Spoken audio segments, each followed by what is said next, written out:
Hello, everyone, and welcome back to Let's Play Pillars of Eternity. I'm your host, College Fade. It's episode 73. We're going to head back to Cadnua. And if I'm not incorrect, this is going to trigger a memory or some such thing with the grieving mother when we rest here. Last thing the Deerwood needs is another foreign colony. Because we need to rest. So dream and memory. Find out what happened with the Hollowborn at the birthing bell. The morning is cold and silent. You are upon the plateau of the birthing bell, and there is no sound, no wind. The sky is a smooth mortared gray, the forest beneath the plateau, nothing more than a jagged black silhouette. Even the rock, the Adra around you, feels colder. The sun's warmth bled from it. Against the cold backdrop of the sky, you see the great birthing bell hanging from its arch of Adra. Its surface is tarnished, and the shadows inside the bell are dark still. It seems to press down upon you, or simply sadly watching, as if standing above a grave formed from the table of the plateau and the remains of the mother's womb that now covers its surface. And there is something heavy in your hands. It breathes, gurgling, slick and wet. Yet that is all it is. You find yourself filled with fear. You don't want to look at what you're holding. You don't want to touch it with your mind. And it is all you can do to not cast it from you. The mass before you is vacant, flesh in the shape of a newborn. Bubbles of saliva bunch at the mouth expelled by its steady gurgling breath, its arms, legs, head lolling, limp. No thought, no struggle, no desire to cry in protest or pain. There is nothing from within. There is an absence in your hands. Your hands tremble, shake, and the silence is broken as the chimes on your wrist echo with the trembling. And the chimes do not echo in the thoughts of the mass in your hands. There is no soul within to hear it. The only emotions blanketing the plateau are the pain of the mother. The child breathes. Its heart beats, but it makes no cry. The child feels light, empty. There is no joy in it, no fear, no thoughts at all. Yet in the hollows inside it, it breathes. A thing of habit, not life. You cannot move. Your trembling has subsided and the birthing chimes on your wrists are as still as the child. The mother is crying, eager to see, begging to see the child. You feel a sudden spike of fear, of being hunted. If you give the child to the mother, you will be blamed, and her anguish and rage shall fall upon you. She will not spare you or anyone you love. Of this you are certain. But you did not cause this. You don't think you caused it.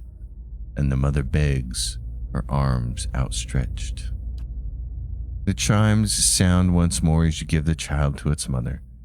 And as the chime fades, there is the eager gleam, the welling joy, the questioning. And you draw upon it deeply, letting the hope stream into her eyes, letting her ears fill with the cries that you heard countless times past from other children on the bell. You hear the laughter in the mother's voice, in streams of tears that run down her face, and with a practiced motion you weave a life that will never be into her eyes and thoughts. She will care for the child as if it were a whole until you set it free. She will care for it until you find a way to heal what has happened, until the reality cannot be dispelled anymore. And still, cradled beneath the weeping woman that birthed it, the child in her arms does not hear the cries of the mother, does not react. It is an empty thing that breathes and carries nothing within it. And the chimes on your wrists lie still. They are bound to you like chains, never to sound inside a newborn's mind ever again.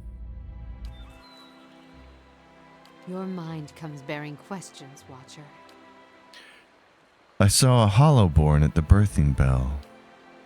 The grieving mother's head bows, and she raises her hands, cradling them slowly so the chimes do not sound as she moves them. You feel a chill in the air as if the vault of your mind is growing, too large for the thoughts within, and your breath is laced with a chill. To your horror, you hear her breathing, ragged, hacking, but strangely steady. And you can see saliva bunching at the corners of her lips, becoming thick ropes of drool that cast themselves down her chin. There is the smell of blood in the air, new, wet, and the salt, sharp tang in your mind. Coupled with this is the smell of sodden undergarments cloying at your senses. Stepping forward, your hand falls on her shoulder, and then you feel her begin to fall, rigid as a falling stone, and you place your other hand on her shoulder to steady her. Throughout there is the horrid, steady breathing. Her clothes are wet. It is as if she is burning with fever beneath her tangled hair and beneath her threadbare robes, as if she is giving birth. With a slow, hissing intake of breath, her head rolls back on her shoulders, her eyes pressed tightly together like lids of a newborn. Knit past the lids, you can feel the piercing stare, vacant, cold. Horribly, you sense nothing from her, not a thought, like the hollow-born you'd held in her memory. You know if you try and pull away now, she will vanish into herself and vanish from your thoughts, perhaps forever. And you have a terrible feeling that whatever connects the two of you will be cut. She is as helpless before you as a child, and you search your thoughts for a way to coax her to you. She jerks slightly before you, and then her head tilts and the steady breathing breaks, and she gives a racking cry. I thought it was my doing. I thought that I had stilled it with my thoughts. The child. It was just a child. What was done with it? You helped give birth to a hollow-born, yet you made the mother think otherwise. Grieving mother's breathing is steady again, but there is a life in it where there was not one before, and her emotions are building in her, apprehension, confusion welling up. She seems afraid to do more than simply be aware the memory is there. It was not the last hollow born on the birthing bell, and never again did I hear a child's cry. You have found a death within me, one that many women have borne within them. The words swirl with impulses and weight spiraling around her, and you feel as if you are being dragged into it. I sought to serve the women in need, and instead my hands ushered no new life. What happened next, I bear the responsibility for. What did happen next? The first birth was the deepest, the saddest. Nothing I could do could find the child's spirit, guide it to him. You feel a strange absence between you, as if your thoughts are being shared across a great distance. The thought bleeds out for a moment, then returns, sharp, near, personal. I could not understand what had happened, what I might have done. I feared. No, I could not dwell on that thought. The child was always there, always a reminder of what had happened, a marker. I made her care for it. I made them all care for it, until I could find what I had, what had gone wrong. But the Hollowborn wasn't your doing. It happened elsewhere. Little word of the outside world reached us. It was enough time for rage and pain and grief to guide hands. I feared what would happen to the children, what would happen to me. Every mother knows her womb may shed a stillborn, but these cold, soulless creatures, the parents wouldn't have understood, and fear of the unknown breeds violence. What happened then? I held their minds within mine. I shaped and guided them as long as I could. And with each passing day, each new birth, the strain grew. And the more I felt my control slipping, the more I focused my thoughts. Eventually, even I succumbed to the power of my own illusion. I'd woven the threads so tightly that I could no longer see through them. And then one morning I heard funeral bells tolling in the village. The sounds of wailing rose through the mists. A mother had died, her mind so focused on the care of her hollow-born child that she'd neglected even to feed herself. And with that, the illusion broke. The townsfolk saw their hollow-born the way they were, not the way I'd wish them to see. By the end of the day, they'd begin to look at me differently too. I did not understand what had happened, but I knew enough to flee. And every suspicion that surfaced, every faded memory of what I'd done, I pressed it down and tucked it away. My skill failed me, but I did what was necessary. I regret the mother's death, but how much worse would it have been had I not acted?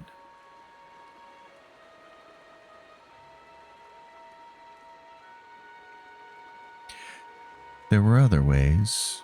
You could have sought outside aid for the children, or fled if you feared for yourself.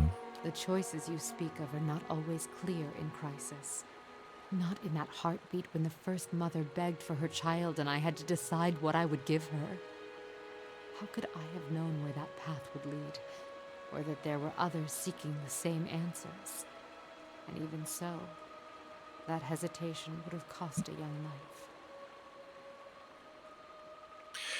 The right thing is not always easy, and yet, if we can redeem the lost children of the Deerwood, our struggle will be worth it. The grieving mother's mind is silent and still for several moments. She lets your words wash over her, seeping into the cracks in her own thoughts. My actions only caused more misery. Worse, I took from an entire village, made them as empty and helpless as the children I sought to protect. But you feel it was right to hold and direct their minds, even knowing the cost? Well, you did not know the cost then. We must often plot our courses with imperfect knowledge. A tapestry woven thread by thread, never seeing the pattern. So it is with the thoughts and dreams that move us, that shape our reality. Your words have soothed my mind, in ways I did not expect. I thank you, Watcher, for the gift of your sight, for using it to guide me out of the prison of my mind. Let us hope it can also free you from the illusions Theos has woven around you. And the dream and memory progresses.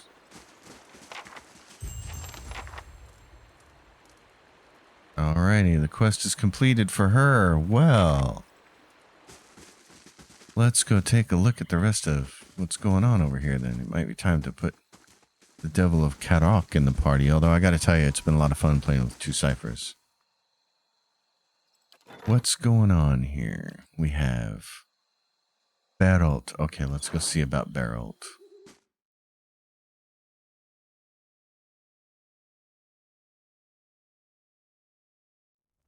What does the old Berolt mean? What does he need from us? Who is this? Berolt. Okay, my man. Show me what you got. Greetings, Lord Darius. My name is Berolt. You have the time, I have an urgent matter. Well then, let's hear it. I will sit in the lap of my sentient chair. I hope she's enjoying it. I have been tasked with meeting with representatives from the Fisher Crane tribe near Thayan Bog. It is my hope to come to peaceful terms. Unfortunately, I haven't had much practice with the Glanfathan language, and the Fisher Crane are, by nature, very reclusive. I fear that the circumstances are ripe for misunderstanding. You yourself, I hear, have had some dealings with the Glanfathans. I would welcome any assistance or advice you may offer. I'll have someone escort you. Oh? With whom will I be traveling? Let's do Sagini. Her experience as a hunter and traveler should serve you both well. Thank you, my lord. We'll set out right away. Sagini will be busy for 6 days. In that case, what we're going to do is get the devil in our crew for a little bit and maybe head to the White March. Because there's a bunch of little tiny quests we can do there before we kind of get wrapped up in the bigger issues of the White March. Gelade. Well done. A formidable fortress in the old style. In the old style, she says. So what we want to do here is take some of this stuff, give it to the paladin. Because we're going to want to grab some things off her. What is she using? Suppress affliction.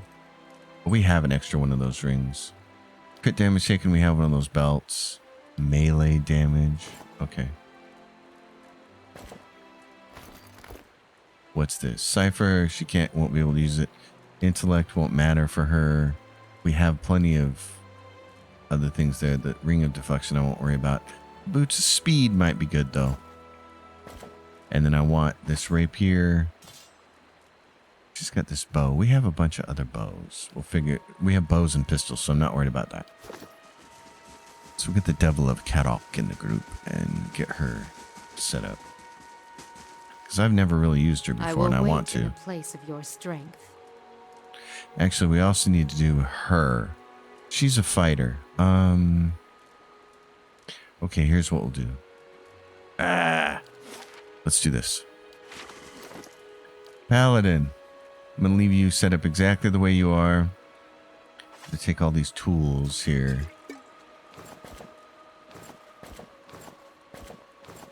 Give them to Adair, because what we're going to do is take our paladin out very briefly so we can do the one person's quest.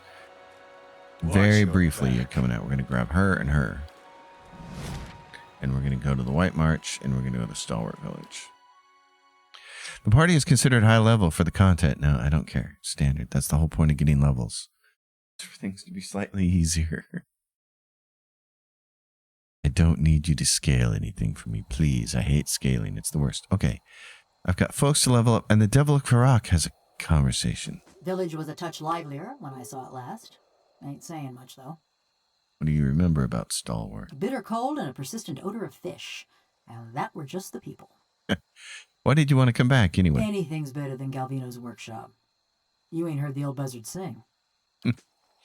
Okay, well, we have things to level up, so let's level her up. What is she right now? Level 11 rogue. She's got stealth. Yeah, just give her all the stealth points. That would be great. She's got a bunch of mechanics too, but I already handle that. Crippling strike. Okay. Actually, you know what we should do before we do that? Let's take a look at what she has. Right here. Let's take a look at what she already has. Living machine. She's immune to poison and disease effects. Can't use food, drinks, or drugs. Immunity to sick and unconscious. Immunity to dominated charms and confusion. Wow, nice. Got blinding strike. Okay. Coordinated position. Oh, she's got these interesting little abilities here. Okay. She's got weapon focus peasant, which is going to give her what? A hatchet, a spear, a quarterstaff, a hunting bow, and unarmed. Those are all terrible. Okay. And unarmed. That's the wrong choice for her. Hatchet and a spear. Oh, God. Okay. She got backstab. Great. All right.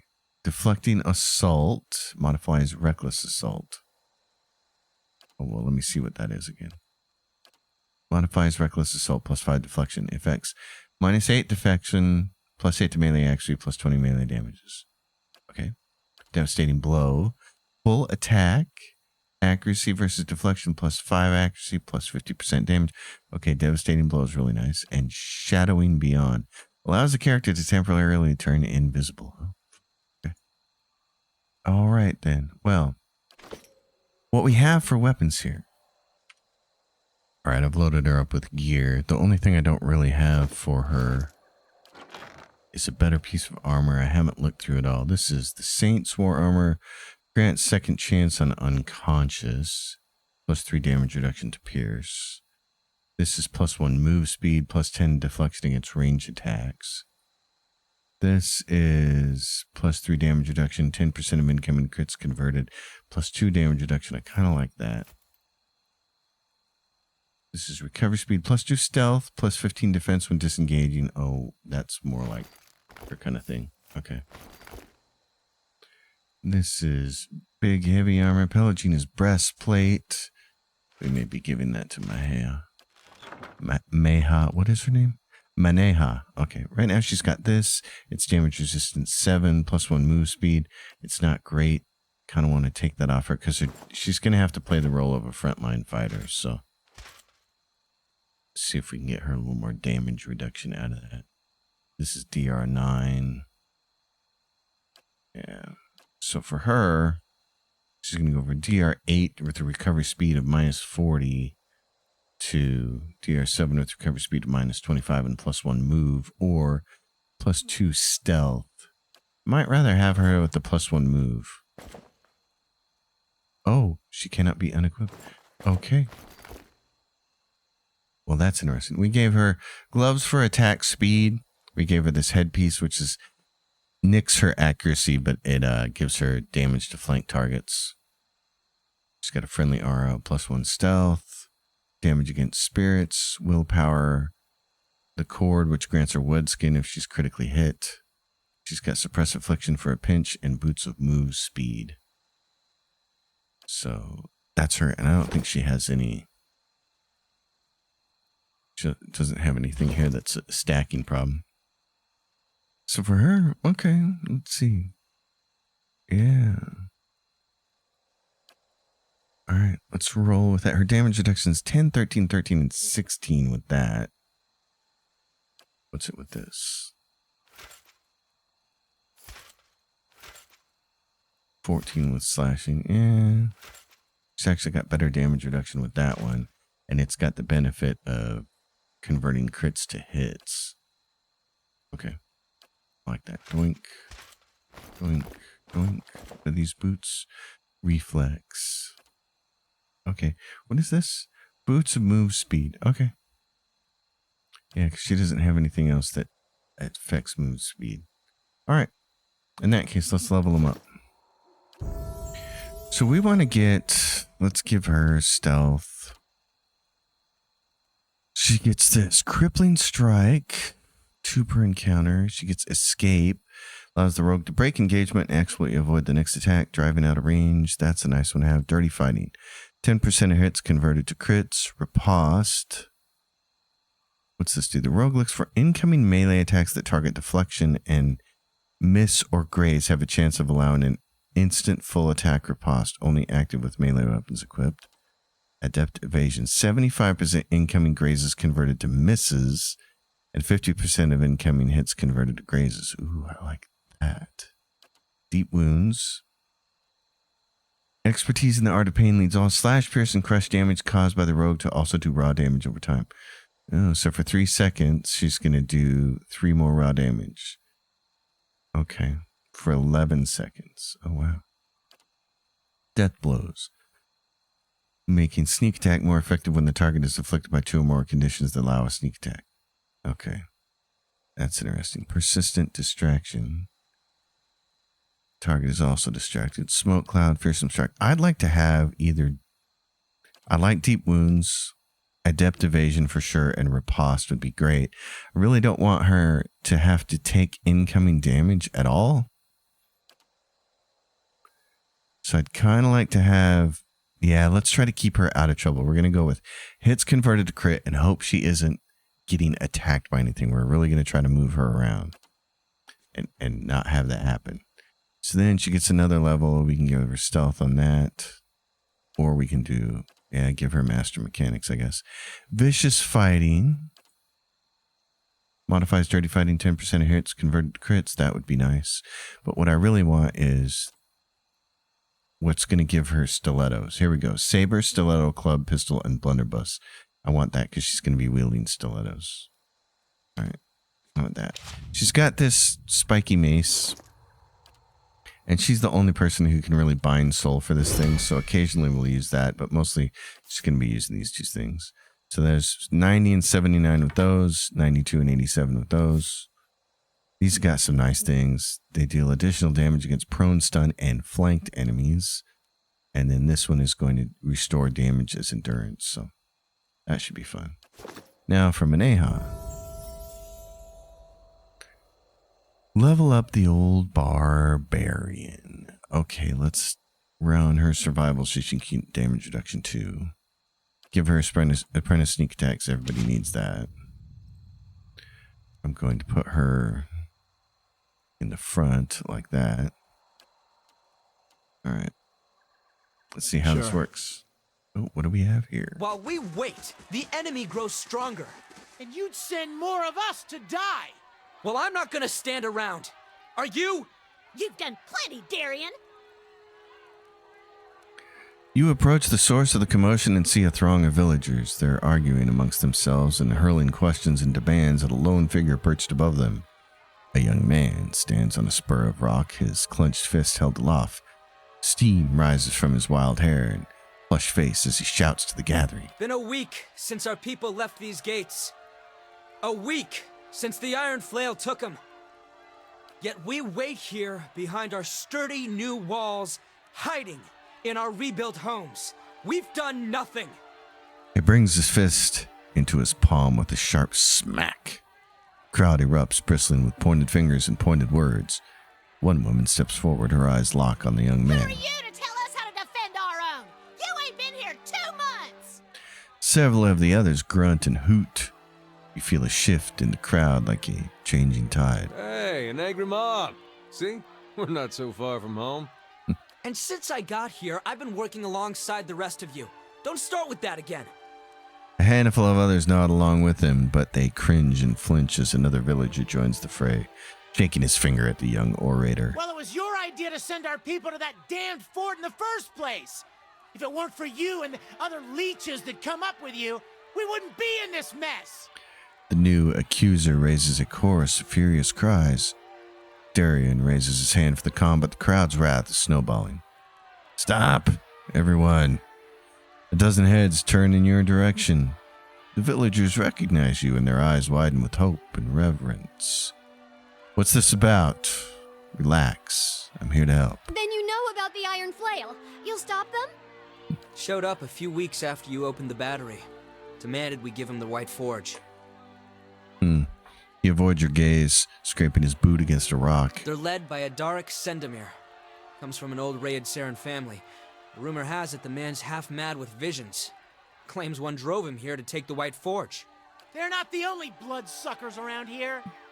The villager glares up at Darian, but most of his fellows are ignoring him by now. Darian raises his voice above the ruckus. Our crew at the battery locked their doors and told the Iron Flail to go back to Raid Saris. Instead, they built a fort in the middle of the wood. So we sent a committee to reason with them. But that was a week ago.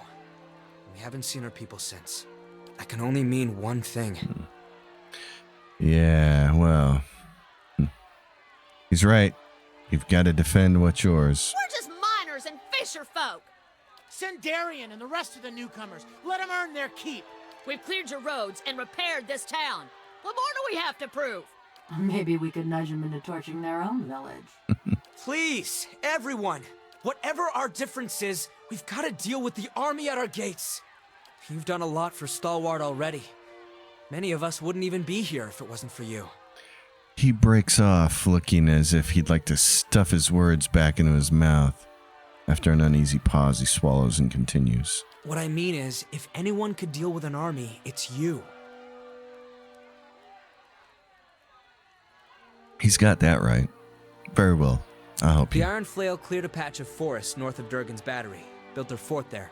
It'll be well guarded, so if you can get in without raising an alarm, you may have an easier time of it. The important thing is to deal with the commander. If you can get rid of him, the rest of the soldiers will scatter. I think I've dreamed of this army. What exactly did you see? Stalwart was destroyed. The villagers gasped and exchanged panic whispers. Let's just hope there's still time to prevent it. Anyway, we've got our work cut out for us here.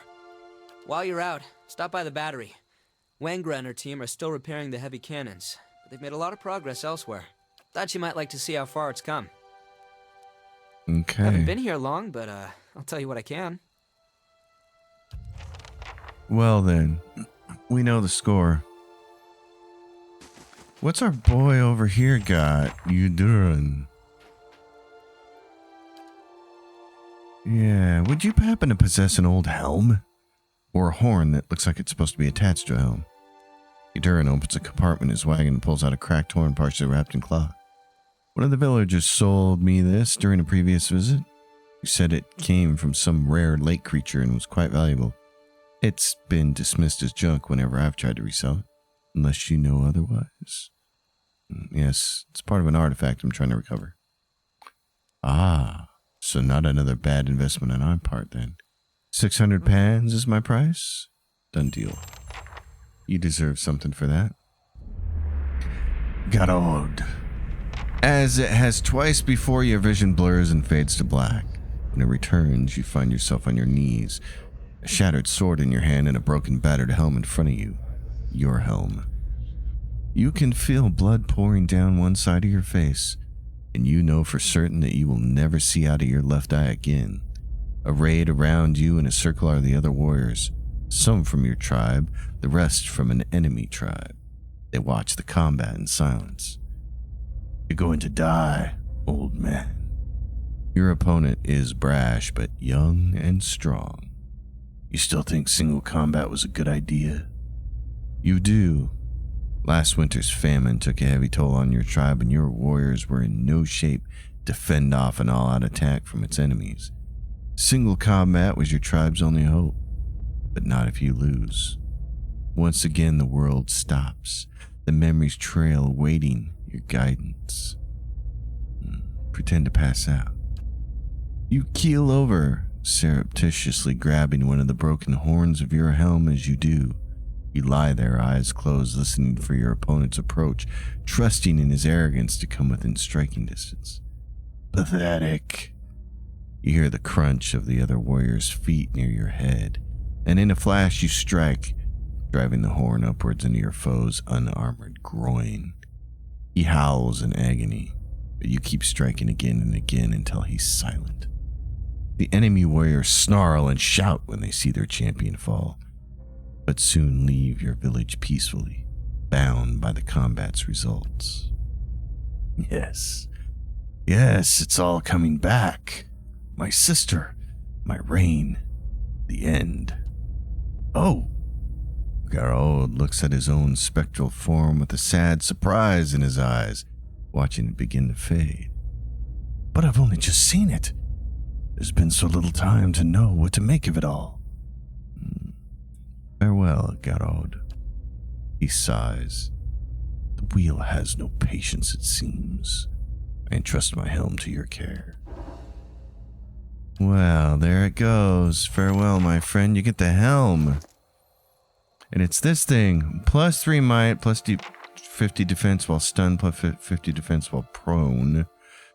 This also, and what did it say? Plus 3 might. This gives you plus 3 might, but it's plus 20 for 20 seconds with each kill, plus 5 damage reduction for a kill.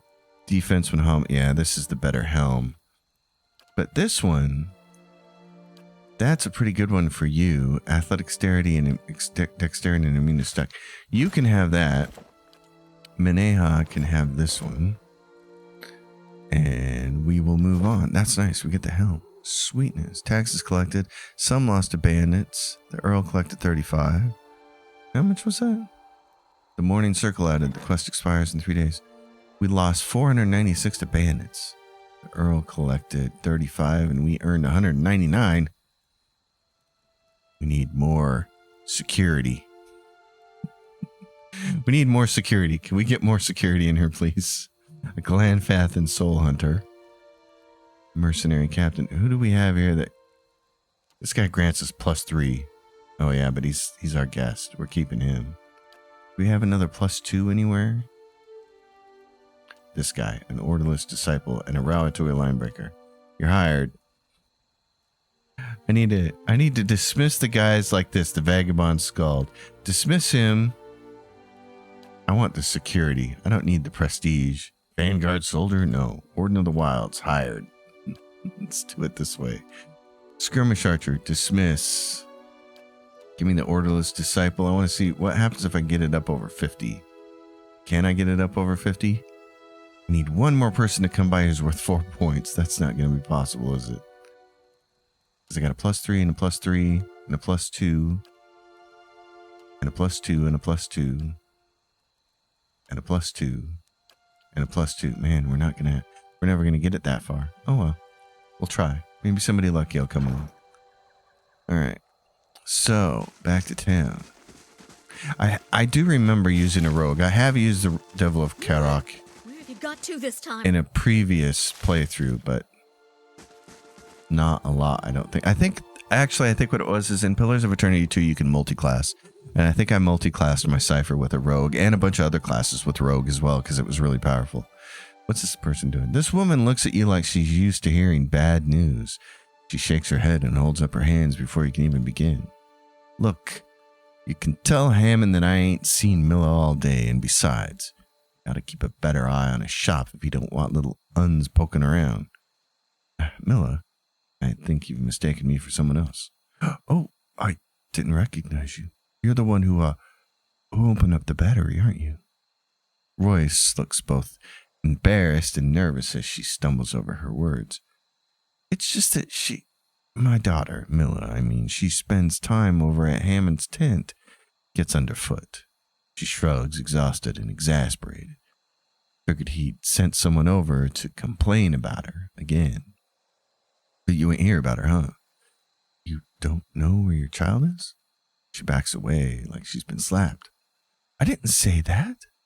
Unable to look you in the eyes, her gaze darts to the ground, her cheeks flushed with embarrassment. But it's hard keeping track of her, what with all the commotion around here lately. Well, do you need any help finding her? She's been out for quite a while now. That's nothing new. She chews her lip, wondering. Still, I can't help but worry that she's gone and gotten herself into some trouble. If you could keep an eye or two open for her while you're in town, I'd greatly appreciate it. I see. No problem. Well, if you do see her, please send her back this way. I'd appreciate it. Yeah. Wild Milla. Okay.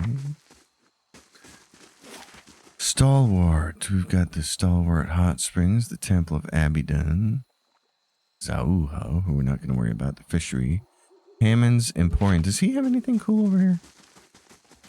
We're just kind of wandering around this episode, getting close to setting up some quests. We got a few quests done. Even Mother's quest is done. We'll want to get her back in the party. I'm so used to having 2 ciphers now. It's ridiculous. Villager. Hammond, what do you got for me? This is so Baldur's Gate 1-ish. The shopkeeper's clothes seem a little nicer, if not terribly worn, compared to what you've seen around Stalwart. His hair is immaculately coiffed, and his rosy cheeks look like they've barely been touched by the mountain winds. Oh my God, Hugh John. Welcome. I've got arms and armor, all top quality. Or perhaps you'd like to see potions. Always a pleasure to meet respectable company, I hear. There's a little girl, Milla, that comes around here. I heard she's been causing trouble for you. She's out of control. Though I suppose one can hardly blame her, what with the way her own mother's always screaming at her. He leans across the counter and speaks to you in a conspiratorial whisper. Where do you think the little rascal learns that kind of behavior, Only person I've ever seen give her a proper talking to is that wild woman who loiters by the hut just south of here. Aska, that's her name. I don't know what it was about, but the girl's eyes were this big. He curves his hands into circles as large as goose eggs. But I suppose someone's got to do it. I told the girl's mother I'd be speaking with Mayor Tarfos if I caught her picking around my shop again. So I guess it's worked. Show me what you have for sale while I'm here.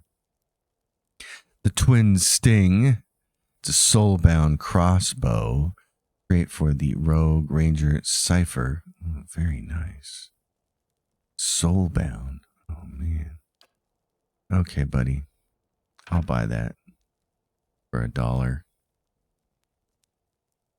Yeah, anything else you got that I really need? Do we have enough camping supplies?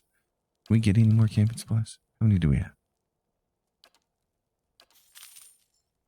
Okay. We got 2 right there. Okay. Nice.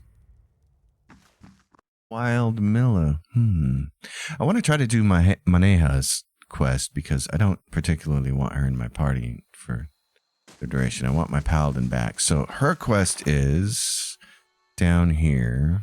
Time and Tide. Nope. Okay, the one that got away. Lovely drop. Burden of Memory. Ready the Cannons. What do we have? Siege of Cragholt, The Long Hunt. Yeah, the Master Below. Trials of Durance. Time and Tide. Is it just a side quest? Iron Flail, Forgotten Army. Assassin Large. It's a task then, isn't it? Fisherman's Penance. Search the fishery at night. Oh, I thought she had a quest. I was 100% sure she had a quest. Okay, find Wengra. Journey to the Abbey of the Fallen Moon. That's it. Okay. Look, the Abbey of the Fallen Moon, a secret Andrite temple where Maneha has been ordered to dispose of several tokens. I think it's to the west. But we need to build the fishery at night. Which quest was that? Fisherman's Penance. It's nighttime right now, so let's go to the fishery.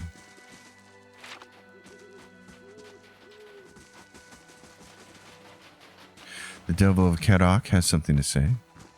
Been wondering about what you told Yalvino about seeing souls.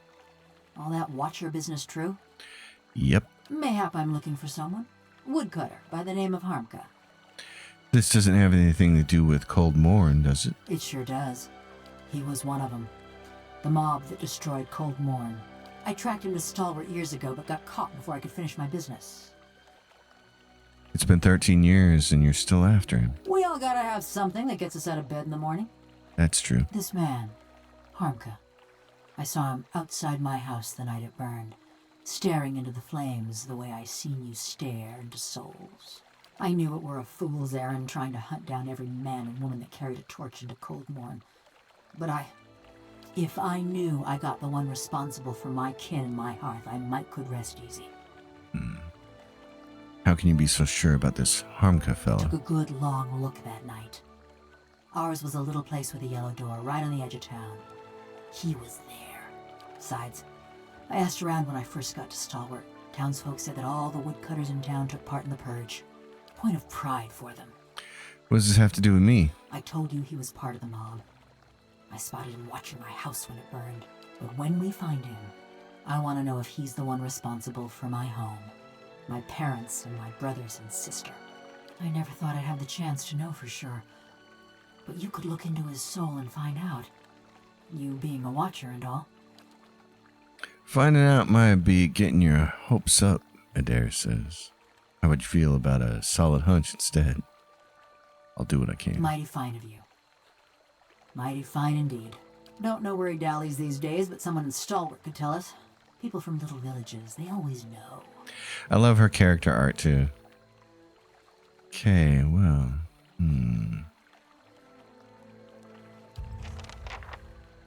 Find Harmka. Okay. First of all, we gotta do this little fishery thing. Oh. Uh-huh. And what do I have for you? Class behavior, none. Aggressive. Actually, I think I do none up here, and then its auto attack is aggressive. Okay. Let's do that. Right. Times like this, I don't miss my sense of smell. I'll keep an eye out. You guys see anything? A bunch of hatchets.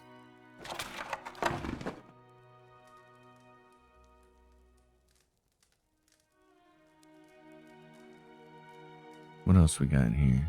Anything? What's this? Arda's bracelet. Okay. You reach into the barrel and find a bracelet. A thick aura of essence clings to it, fresh with memory. You feel yourself drawn into it. In the memory, you stride into the fishery. The floors are swept clean, but the wood is still splotched with snow melt and fish guts. A man hunkers in the corner, his head nodding forward as if in sleep. He looks up drowsily as you approach. It's grinned. His face is youthful but sallow, and his hair hangs in stringy locks. You feel a pain of anger and pity at your brother's debauchery. Arda. It's past midnight. Grinned wipes at his nose, then examines the mingled blood and powder on the back of his hand. He shrugs. Your fingers clench around coarse, thick fabric, your father's best wool cloak tucked under your arm. Go! To raid Ceres, or Defiance Bay, or fucking Air Glunfoth, I don't care! You hurl it at the ingrate huddled on the floor. He picks up the cloak and looks at it with the same sort of dull wonder. He wipes his nose on the lining. A sudden rush of fury leaves your limbs weak and raw. I'll tell them. Mayor Cena healed. The neighbors, everyone. About what? The stealing. You think I haven't noticed the money missing from the fishery coffers? Or heard Tana talk about losing a golden duke? You whisper, afraid even now that someone will overhear you, and the words scorch your throat. You can't be found when there's work to do, but every time those merchant wagons roll into town, you've got coin enough for a few bags of ripple sponge. No, it's not.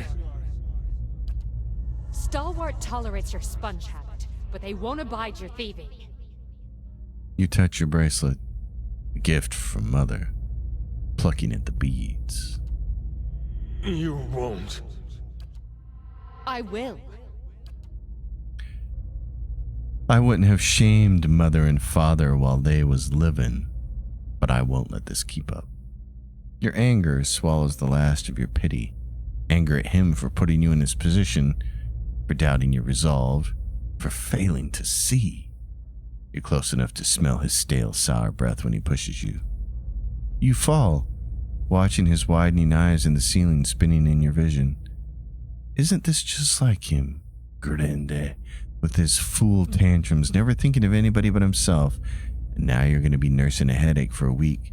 Just goes to show you can't help some people, but you remember him too, your baby brother running through the snow, slipping, falling on ice, and you're slipping, falling, and there's a table behind you, but it shouldn't.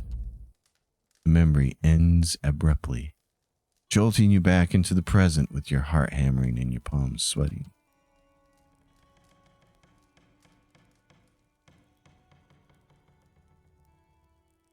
Grande. The fishery door creaks open and in walks Grande, staring at you and the bracelet in surprise and outrage. His face drains of color. You take shelter in our village and then ransack it like a common thief? You'd better explain yourself. Galvino told me you were a Ripple Sponge addict. Seems you're much more than that. Any who put stock in the ravings of that bitter old fool deserve all the trouble they get. You killed your sister, Arda, right here in this room. He opens his mouth to reply, but the words catch in his throat. The guard next to him stares at the bracelet, recognition turning to horror. Worth coming back for this alone. It was an accident. I was a failure and a wretch then. But I never would have killed anyone. Least of all my own kin. Of course you'd say that.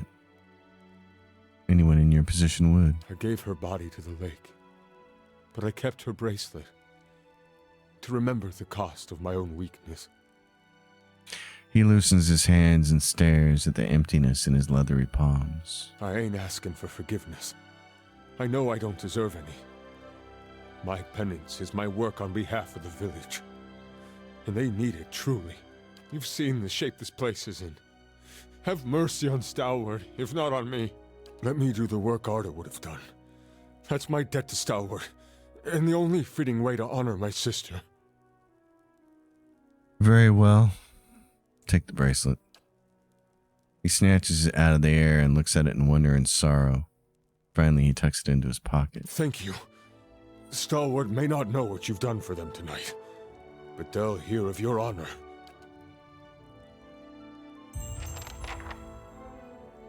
Well, there we go. Kind of wanted to let the Devil of Karak put a blade into him, but if the town really needs him, the town really needs him. And it would be dumb to punish him, and by proxy punish the rest of them. Well then. The next thing we're going to have to do is head on over here and try to find Maneha's quest. In the meantime, folks, I'm going to end this episode here.